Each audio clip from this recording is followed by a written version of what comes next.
Okay, so endometriosis is when you have tissues similar to or actual tissues from the endometrium actually coming out outside of the uterus. They're growing out of the uterus. So I've had patients who've had endometrial tissue in their nose and they get a nosebleed every month. There was one woman who had like it in her thumb and her like thumb would start bleeding. Whatever. So it's pretty amazing what the body can do. So the thing is that these tissues still bleed cyclically, but often, not in the case of the weird thumb and the nose, the blood has nowhere to go. It can't be released. So it's not like you're bleeding and you're releasing that blood. It's just like you're bleeding and it then has nowhere to go. So it gets trapped. And so endometriosis tends to be this thing that like accumulates and worsens and worsens.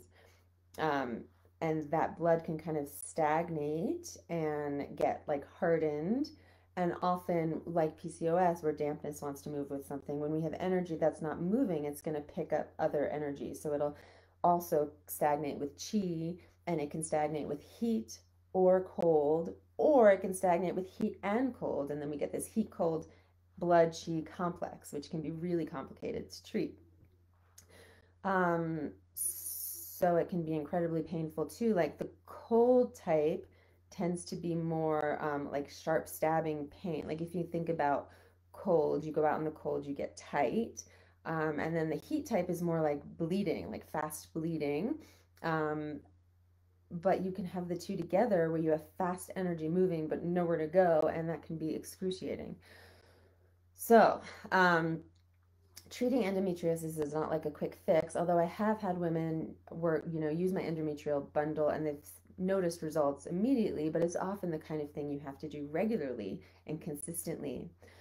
Some women will get the scraping, well, they'll get the tissues scraped out, which is fine. I have no problem with that, but it's important to look at what's contributing to it. Otherwise, it will just build back up. Um, so, in terms of Western medicine, it's kind of like a genetic factor, cause unknown. Um, I think it's really important to understand where it's coming from. This is why I love Chinese medicine. So, in energetic medicine, we see kind of three main contributing factors to endometriosis. The first, which is in and of itself kind of the least common, um, to be like exclusively this, but it's often a factor in many reproductive issues. And it's often a factor in like in combination with endometriosis, the other types of endometriosis, but this is like pure spleen chi deficiency. So the spleen is the energy of the body. It's the organ that contributes to the energy of the body that holds things and up, in and up, including blood in the vessels. So, some symptoms of spleen chi deficiency are like one of the main ones is if you bruise really easily, like you end up with bruises all over your body, and you're like, I don't even know how I get that. It's that the spleen is not doing its job of holding the blood in the vessels. So you're just like bruising, like a little tap and you're bruising. Um, Things that are kind of falling out. So, like a prolapsed rectum or uterus, if those are things that have happened to women in your family, then you might have a genetic component of spleen chi deficiency. So, this would be important to look at. Also, recurrent miscarriage, right? You're not holding a baby in and up. So, if you have endometriosis and recurrent miscarriages, we really want to nourish and tonify your spleen energy. If you happen to have like long periods that are kind of like just you're just bleeding, but they're not like really aggressively bleeding or heavily bleeding, you're just bleeding, and then you're fatigued after, that could be like a chi deficiency that then leads to a blood deficiency because you're losing blood. Um, Also, like loose stools, diarrhea. Often we have spleen chi deficiency, and we could just get like the spleen is also in charge of digestion. So if we're like really have poor digestion, then spleen chi might be a factor. And so, if spleen chi is a factor, the things that the spleen loves are regularity and consistency. So, eating regular amounts at regular times, like regular meals throughout the day, regular sleep, kind of regular habits. The spleen really likes regularity. You might want to see an acupuncturist to help give you some points that can nourish your spleen. The tea, the Bitches brew tea. So all of my teas, I have some chi tonics in there. The bitches brew tea is the most blood moving. So if you have endometriosis, um, but spleen issues are like the spleen chi is an issue, you might actually want to combine bitches brew with fertile moon. You could see how you do. If you feel better with bitches brew, you might not need fertile moon. It might have enough chi tonic in there, but fertile moon might also be supportive for you. It has a little bit more spleen nourishing. That spleen point that you get in your moxa packet on the bottom of the big toe, that is the spleen point. That is great to do to nourish your spleen energy. So you could do that daily. The next type of endometriosis, and again, these can all be combined. So you might have a little bit of this, a little bit of that, which is why endometriosis ends up being like a big unraveling. I think of it as an unraveling. But so if endometriosis is all about the tissue and the blood coming out of the vessel, right? Can you think of something else, like another circumstances where um, something might be coming out of its vessel? I'm doing this. Um, so if you think about a pot of water, right? When it begins to boil, it can actually boil up and overflow. So heat is actually the next kind of contributing factor to the energetics that involve endometriosis, where our energy is moving so fast that it just almost like bursts out of the vessel, out of the uterus. So cooling is really important, and the bitches brew tea does have some cooling in there. Um, you might have some other heat symptoms. So, like your bleeding with endometriosis might actually be really heavy and it might be like a bright red blood. Heat rises, so you might have headaches or eye stuff or canker sores or anxiety, things that are sending your energy up. So, we'll focus a lot on cooling. The tea, the bath soaks, the mermaid bath is really cooling because it has seaweed. And also the salts are cooling. Oh, you might actually have like nipple pain before you bleed. So these are all good things to look at to have some heat. We might actually also have some cold in there, like I said. So this might be like your blood might be black or dark. And that usually cold and heat with endometriosis tend to go together. So I'll talk about treating that a little bit later.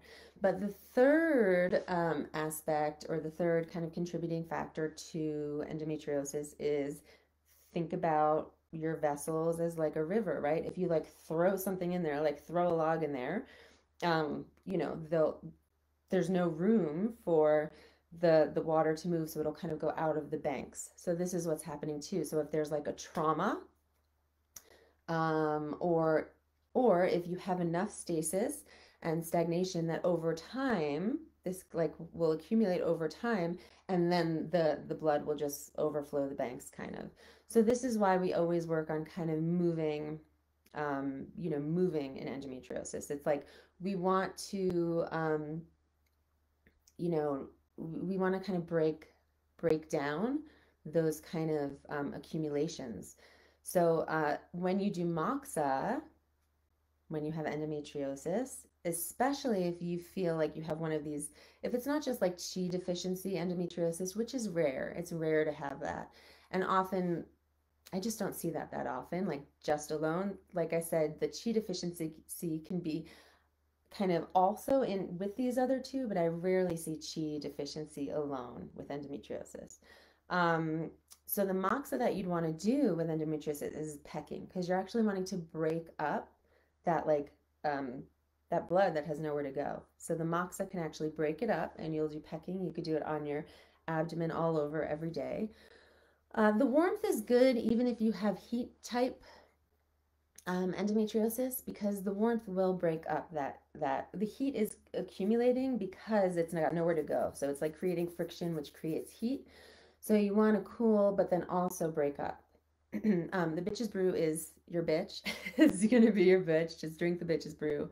The womb massage is great because you're just moving it and you're like moving it so it can start moving and then hopefully you can bleed it out. You might find that if you have endometriosis and you start doing womb massage, your first few periods with it might be heavier. That's okay. If you find that they're becoming too heavy or you're not stopping bleeding, do that spleen point, moxa that spleen point on your toe that's in your chart, and just moxa that every day. That will help you hold the blood in and up. Um, Twists might be good for some of you, just not when you are bleeding or not like right before your period. Um, and this kind of energetic goes with any kind of blood accumulation. So if you have fibroids, if you have adenomyosis, even if you just have cramping, all of this information is good to hear. Um, all right, are you guys ready? If you've watched the PCOS phase, I think you know it's coming. Okay.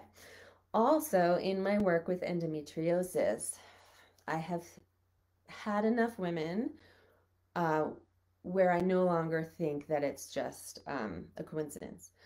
But I've had enough women with endometriosis who have had trauma, where the trauma either results immediately or where the endometriosis kind of happens immediately after a trauma or even a few years after, but that like the trauma is like the turning point. So it can be a sexual trauma, a sexual assault, a rape, or even just a serious emotional trauma. I've had some women where it wasn't a sexual trauma, but it was like something about their being a woman.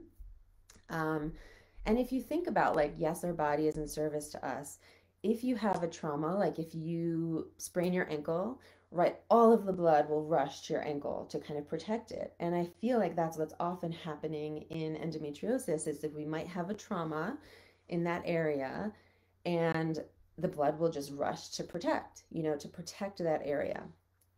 Um, and again, like I don't think that in this hour that we're connecting, we're going to have the answer to all of this, but I think it's important to just start the conversation. It's an important conversation to have, and I think it's a conversation that needs to be had. You might hear this and be like, "No, I'm done. That's too much." Like, and the thing is that women can have endometriosis, and even if there is a trauma that contributes to it, you can just do the physical stuff and still have results. So if that's kind of where you are in your journey, that's fine. That's where you are. But for those of you who want to explore more and go deeper, and think there could be an issue there, then, let's have that conversation. Often I recommend like having this conversation with somebody you trust. If you have a therapist or a womb worker, I hear from so many of you that you like don't have good quality healers around you. Um, so it is hard. It can be difficult to do this work on our own. But it's important to like create safe spaces where we can do this. Another important thing to start talking about that I've seen, this I've mostly seen in my womb journeys that I do with women, which can get super intense and profoundly impactful. But with specifically endometriosis, I've seen like ancestral trauma. So trauma that's not even in our in our memory. It didn't happen to us, but we're storing it in our wombs. So ancestral trauma. And if you think about like we were forming in our mother, in our grandmother's womb.